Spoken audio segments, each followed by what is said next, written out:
We're back. Gonna try to not yawn as we actually go live on screen.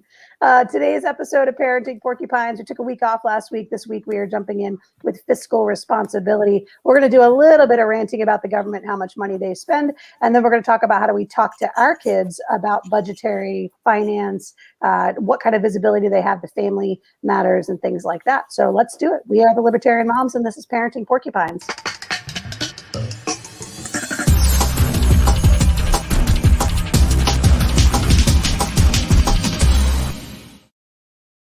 So great to come on live both times, and Melissa's got a yawn. Like, we haven't even started yet, so we're already going. You're on the broadcast. You're not even watching it. Like, what is this? Does not bode well for the people who are out there watching in TV land. Welcome to those of you who are watching either on YouTube or Facebook. We appreciate you. Moneybag is over here. Jessica built our show notes, so I'm going to let her lead off. Talk to us about, first of all, why did we choose the topic of fiscal responsibility? Do you remember when we first started talking about this? Well, I think it's pretty important, right? Because we've talked about personal responsibility and accountability, and stemming from that is this idea of fiscal responsibility, because typically when we're talking about fiscal responsibility, we're talking about government spending. But I think that term also, it really applies to personal financial responsibility as well, right? Fiscal responsibility is financial responsibility. So it's as much personal as it is at a government level.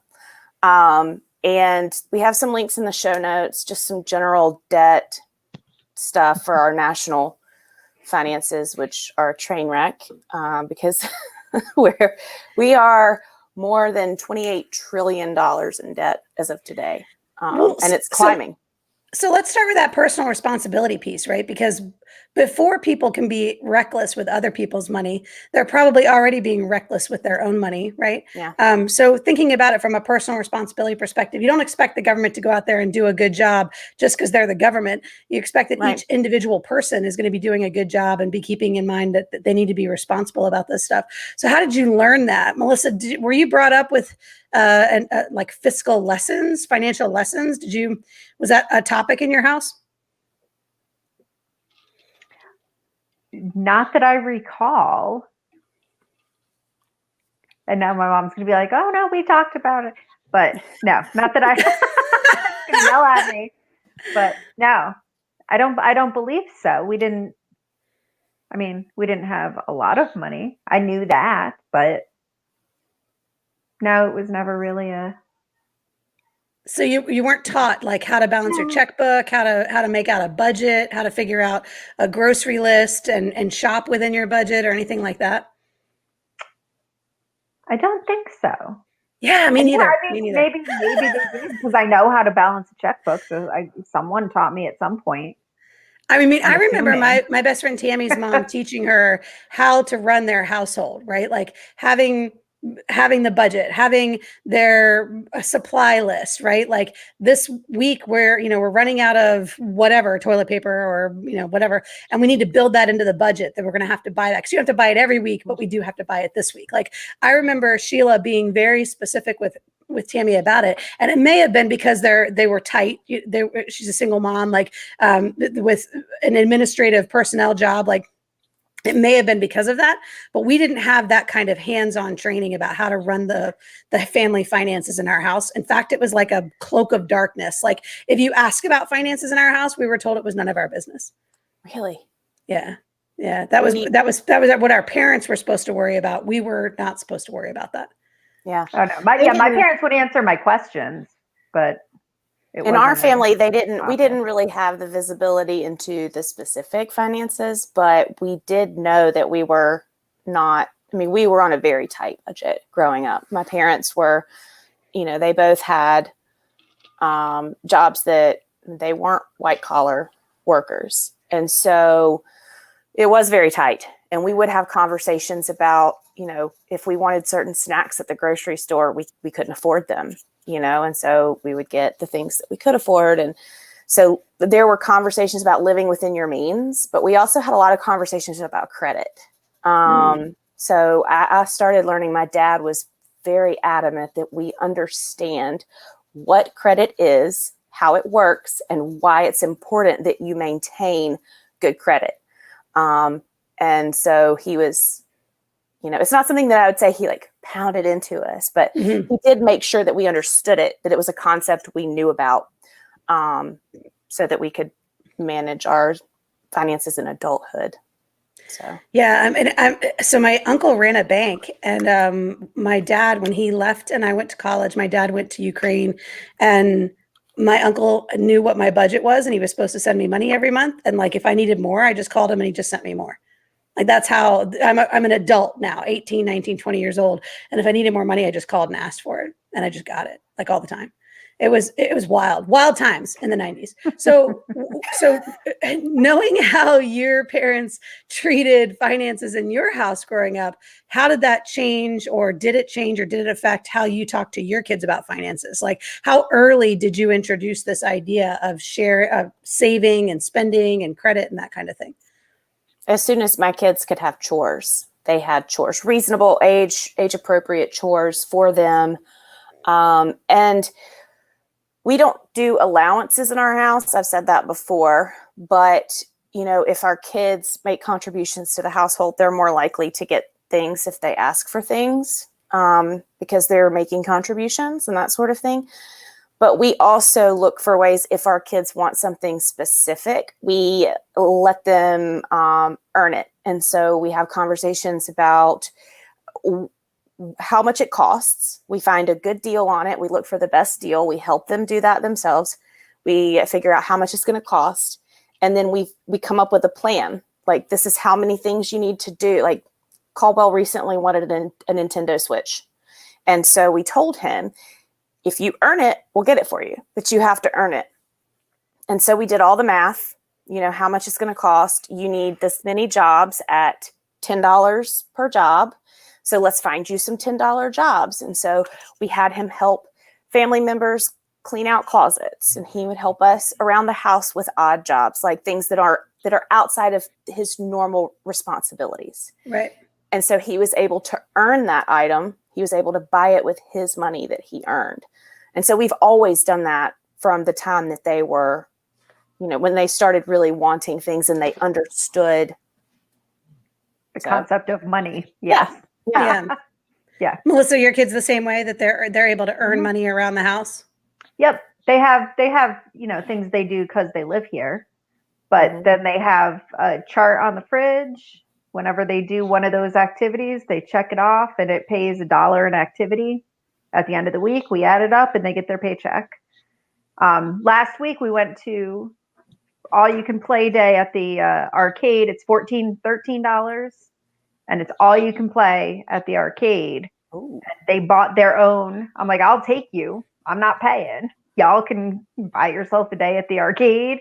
And then we went to lunch. I said, you're paying. What do you want for lunch? So, yeah, wow. I make them pay for their own activities quite often. Wow. I buy your food. You pay for everything else. Yeah. Me too. Yeah. I mean, so Holly wanted an iPad. She paid for her own iPad. She wanted her Switch. She paid for her own Switch. I would love to say that she had earned that money, but it was all birthday gift money, and she had just hoarded it. Like she just hadn't spent it on anything at all. Yeah. I mean, she had just been saving and saving. Yeah. And then it was like, okay, well, how much do I have? How much will I need? Okay, I can wait another birthday, or I can wait another Christmas, or whatever.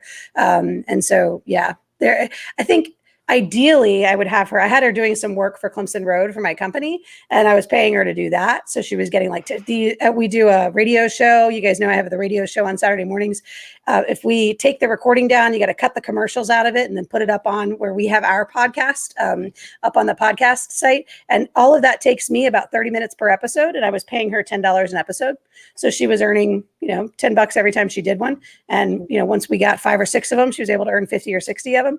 But all of that went through the company. That wasn't me paying her. That was that my company is able to employ her. And that was a tax trick that our accountant told us was that as long as my company is paying her, she can work tax-free. So you said, Melissa, they get a paycheck. Do you guys take money out of their paycheck? Do you have like a taxation system at home? No. The only tax my kids have to deal with is at Halloween when Dad takes their Reese's peanut butter cup. The candy tax. That's the Yeah. the tax. Anytime you bring a Reese's in the house, Dad gets one. Oh, we have random mom and dad taxes for food all over the place, right? Like French if I have fries. to open it, I'm eating some of it. Yeah, Like, hands they hand down me the McDonald's candy, French I fries. can't open it. Okay. That bag is Roll me not a even couple. going into the back seat before I take my French fries out, and then you can Yeah. have the rest of the French fries. Yeah, like we have those mom taxes all over the Yeah. place. Holly will make pizza bites, and she always makes like 3 extra ones because she knows I'm going to come by and steal like 3 of them. So, all right, what about so the first question that we had out in the show notes, if you haven't read the show notes yet, they're out on parentingporcupines.com.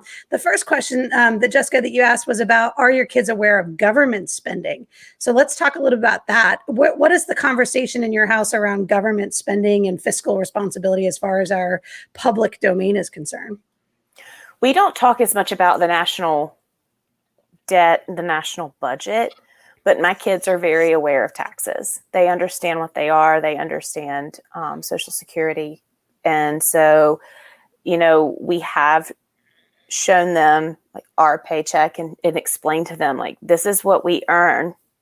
This is what is immediately deducted and sent to the government. And they get pretty upset about that. Well, I think you did tell us that because that's more toys they could have. taxation is nuts on his constitutional quiz in 3rd grade. Yeah. He refused to say anything else. But so they are aware, and they are aware of what types of programs those taxes fund. They do understand Social Security. We've talked about why that was, started and how it's been misused and all of that. So, we have pretty open, honest conversations about those things. Maybe not necessarily the whole of the national finances, but at least the part of it that really impacts us, they understand. Okay. What about you, Melissa? Do your kids have an awareness of government spending? And they do, just because, if the news is on the radio or something, and me and Brian one of us will start ranting about the stupid spending. So, but we don't have like specific discussions with them, but they know that the government spending is out of control. Yeah. I would say Holly probably gets that from us too. She gets the rants, and she'll hear us have long conversations. And I wouldn't even call it, like, they're not really monologues necessarily, because Charlie and I are usually on the same page about most of these things. But there's a back and forth talking about the procurement process, the fact that the government doesn't actually make anything. They have to buy everything they do. So the fact that they are the largest employer in the nation, and yet none of those people are actually doing the work, right? They're all hiring these contractors to do the work. I mean, that's probably being a little bit too loose with it. I mean, I'm sure some of them are delivering the actual mail and that sort of thing, but there's a tremendous number of government contractors out there that are being paid to do this work on behalf of the government. And then we have government officials that are paid to oversee those contractors and to award those contracts. And that creates a very detailed web of incentives. And we talk a lot about incentives in our house, right? Where, how can I motivate you to do this or to do that?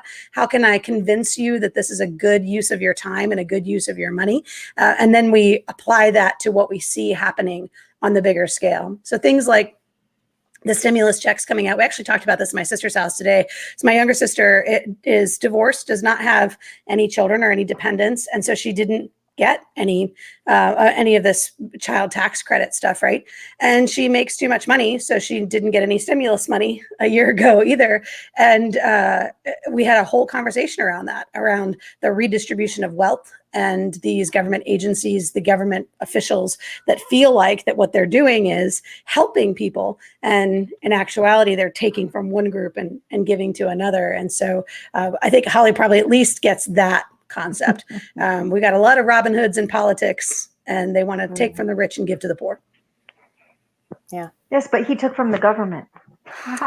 He took from the nobility, right? But yeah, No. yeah, the corrupt sheriff The of tax Nottingham. man. Yeah, the tax man. He took from the government. We'd prefer it that way.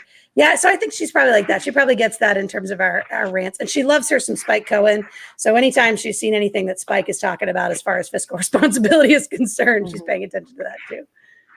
All right. What about charity and volunteering? So your kids, at least I know, Jessica, your kids go out and do y'all's Adopt the Highway and some other charitable works. So do they understand the role that sort of in-kind sponsorships give, right? Where you're giving your time, you're giving your energy to do the kinds of things that government, was otherwise paying to do?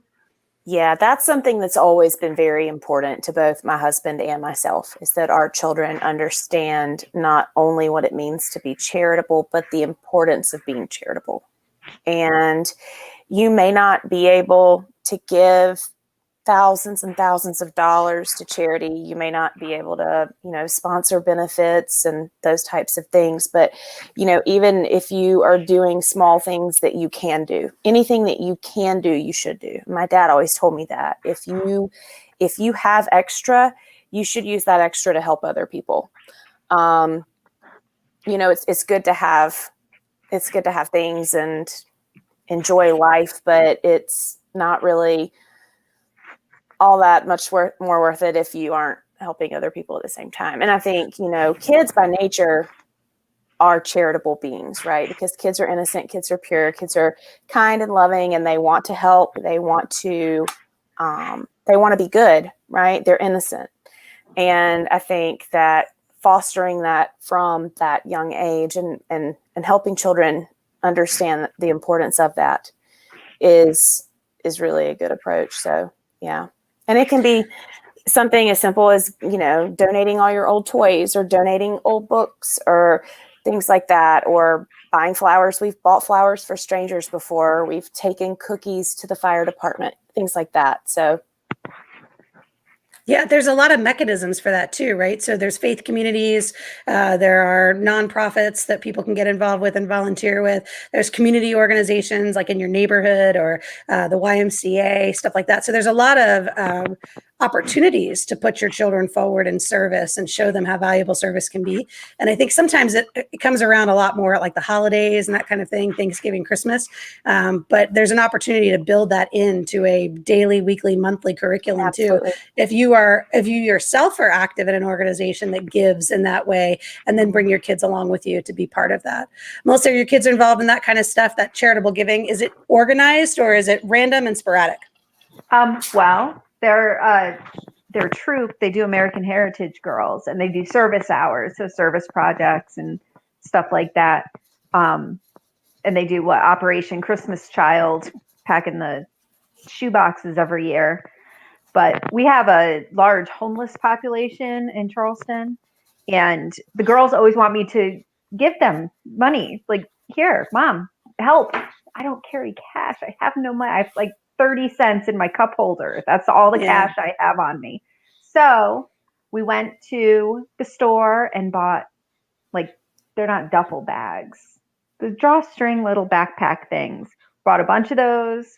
We keep them in the car. They've got snacks and water bottles and personal hygiene stuff. We bought and made care packages. So every time we come to a light and there's a homeless person there, my girls get all excited because they get to hand out their care packages they made. So I'm like, awesome. I don't have cash, but we'll do something. That is really awesome. Yeah. Yeah. And like that. I like the homeless topic because a lot of people take the position that it's one of those things. If you give them money or whatever, they're going to just piss it away because, they're not going to buy food, or they're not going to do what that person thinks they should do with that money they're giving them. It's not really for you to say. Like, if you worry about what they're going to do with the money you're giving them, you're no longer being charitable. Right. And so we have those conversations too. Like, if somebody takes the resources you're sharing and they misuse them, then that's their deal. That's not yours. Yeah. Like, you can lay your head on the pillow knowing that you helped somebody, and what they did is what they did. That's, But I think that that's a bigger conversation that we've had multiple times, and it might be a little bit of a left turn from our fiscal responsibility. The challenge with being a liberty loving person is knowing that whatever liberties I have extend to others. And that can be hard, right? It can be hard to recognize that others have a right. As what Charlie kept saying all week this week, is like, people have a right to be assholes. They have a right to do that. If they don't want to wear their mask and they don't want to get vaccinated, like, they have a right to be that way. And just because I'm not going to be that way, I'm going to get vaccinated, I'm going to wear my mask when I'm asked to do so, like, doesn't mean that I have the right to inflict my choices upon them, right? And so I think that's part of a bigger conversation, knowing that to be charitable means that you are exactly what you said, Jessica, sharing your resources for somebody else's use, and their use is at their discretion. Right. But I also think that, and this is where I thought you were going to go with this, people sometimes don't share their resources because they think that the government is providing them. And we're told that the government is providing them. We're told that the government has all of these programs, that there's plenty of money available. There's shelters, there's aid. Like just now before I came in here, they had the moratorium on rent, like the foreclosure thing, right, is expiring today. And so they were talking about the different resources that are available to individuals if they're not able to pay their rent.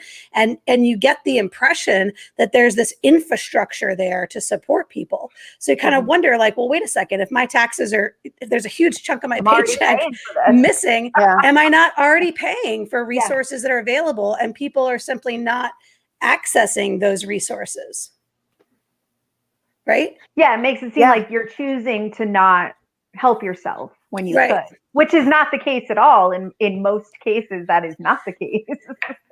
We hear about the programs that can help 3 people, everybody else is screwed. So, because the percentage of actual efficacy of those programs is very low. We were just hearing on Words and Numbers, they were talking about the war on poverty. It's a Nixon era thing, right? And yet here we are 50 years later, having thrown billions of dollars at this war on poverty. And our numbers are exactly the same. They're exactly the same. Because it will always be, because people can make their own decisions and do dumb shit. It's a ratio. Well, it creates it creates a cycle of dependency. So, and that's, I think, what the government wants, right? Because if everybody is depending on them, then they get more power and then can take more money.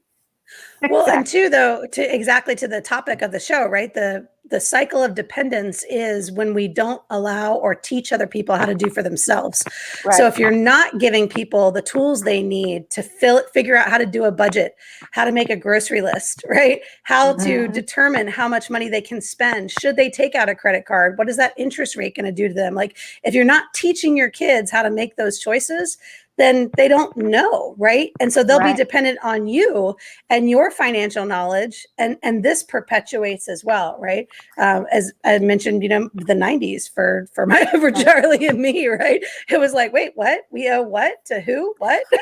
Well, I mean, and look no further than Social Security, right? Because that program was put into place and everybody thought it was going to be there. Everybody, you have a whole lot of people who depended on that, like, and they're told that's a retirement plan. It's not, right? And it's not. Do not rely on Social Security. It's not enough money. Even if you get all of it, it's not enough money to live on. Please, please, please open a 401k.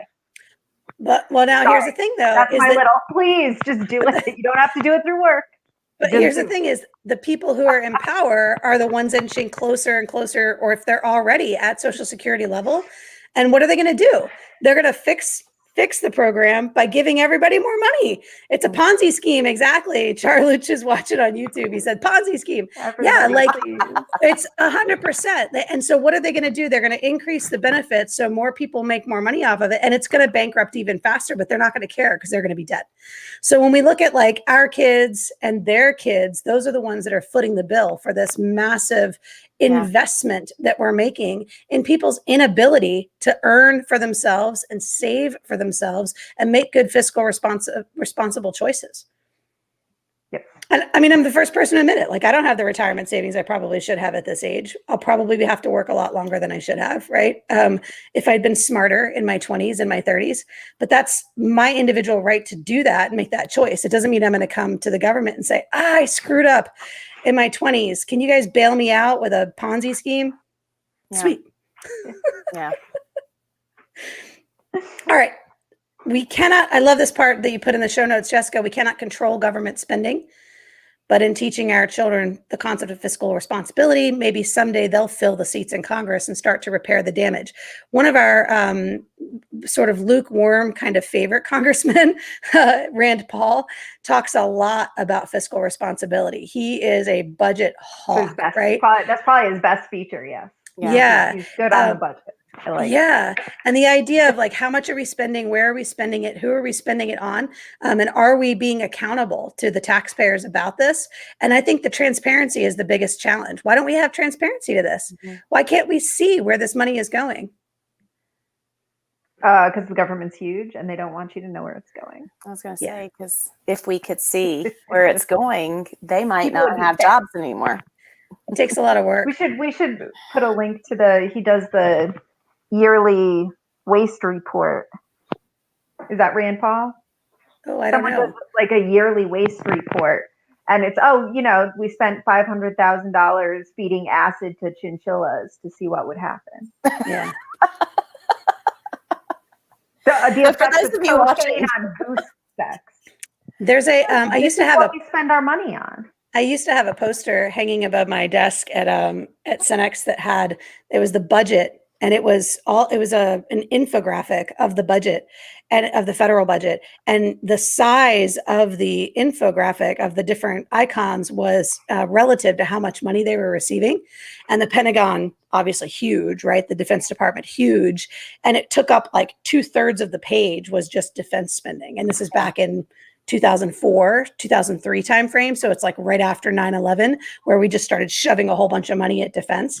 And that's where a lot of those contractors are. That's where a lot of that procurement process is in that defense spending, because we have a lot of people that make guns, that make tanks, that make body armor, and then turn around and sell that to our government. When Melissa, being down in Mount Pleasant or down in Charleston, that's a seat for that kind of spending, or for those government contractors down there. And I'm from Connecticut. We've got Electric Boat, Pratt and Whitney, the Groton the sub base. Yeah. And they make it so difficult to be a vendor for the government. They make you jump through so many hoops that it jacks up all the prices. Because you have to have this certification and pass this test and this test. Yeah. And then the companies that do put in that kind of time and put in that kind of effort, not only do they jack up the prices, of course, right? But they get that, they start depending on that income, and that government income becomes such a big part of their business that if they lose it for whatever reason, they're done, right? Yep. And so their primary income stream is that government contract. And then there's a lot of support here, and especially in Columbia, there's a lot of entrepreneur support that is aimed at how to make you a government contractor. And I actually sat in an entrepreneurial, it was a business event where this guy got up on stage and talked about how much money was being spent by the federal government, millions of dollars. And he made it sound like it was a lottery. Like, if these people just played their cards right, they could get some of that money too. And like inside, I was screaming, that is not free money. That is remember the infomercials money with the guy with the dollar bills all over his how to find your government contracts. Yeah. And it's, make your government contracting dreams come true. That grant. Yeah.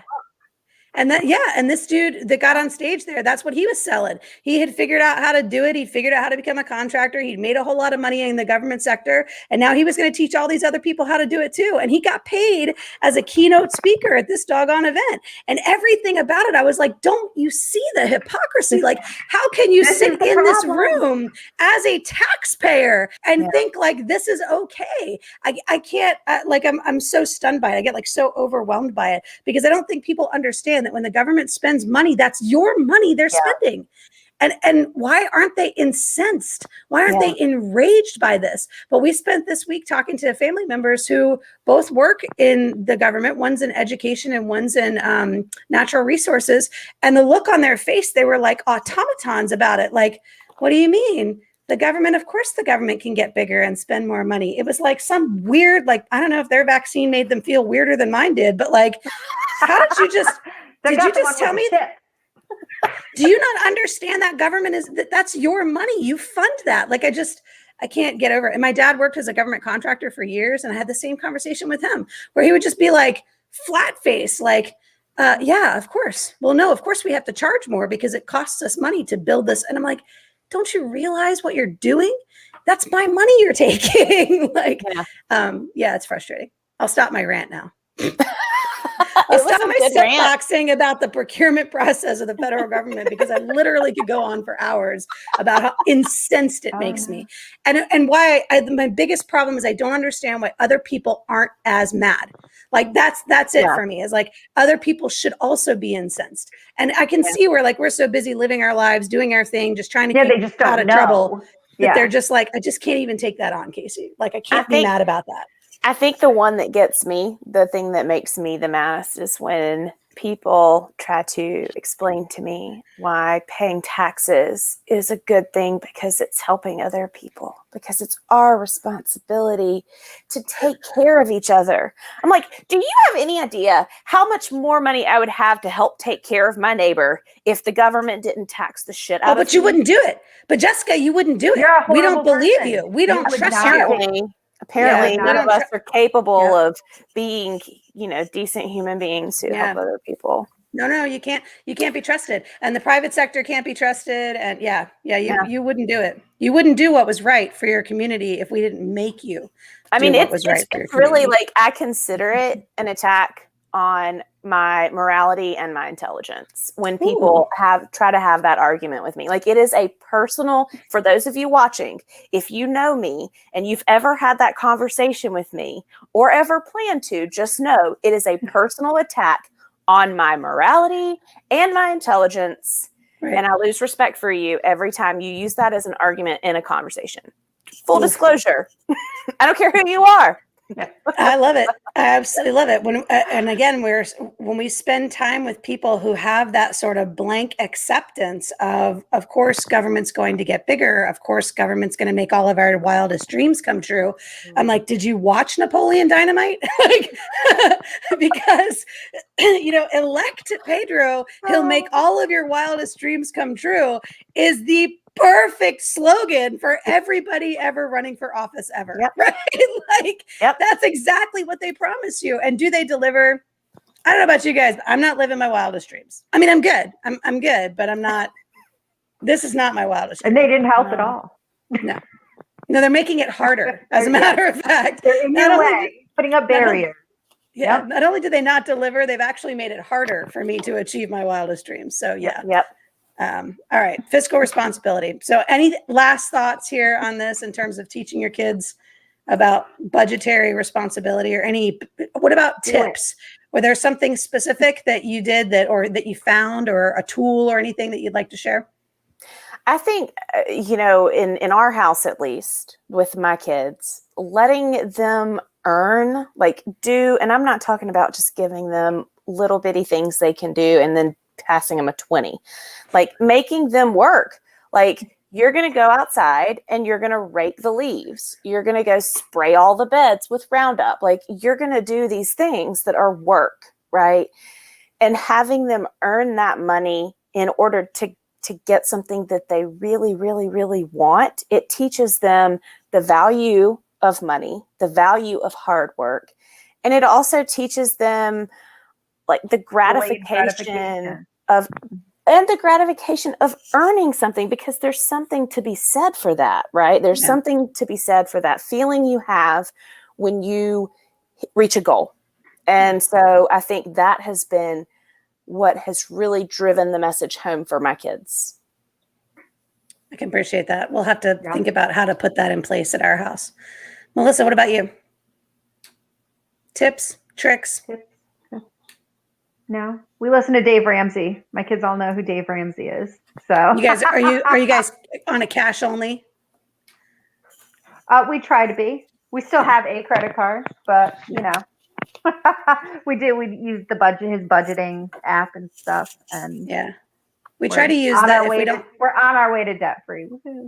yeah, we try to use that strategy too. But like, we don't buy things that we don't have the money for. We try to use that phrase for it as well. Yeah, that we're not going to be able to afford that, so we're not going to pay for it. We're not going to try to pay for it, right? All right. Well, that's it. Fiscal responsibility, short and sweet, with a couple of rants. You know, what are you going to do? It's you can't talk about government spending with libertarians and not get somebody to just about lose their mind. Lose it, yeah. I just can't. All right. Y'all have a great rest of your weekend.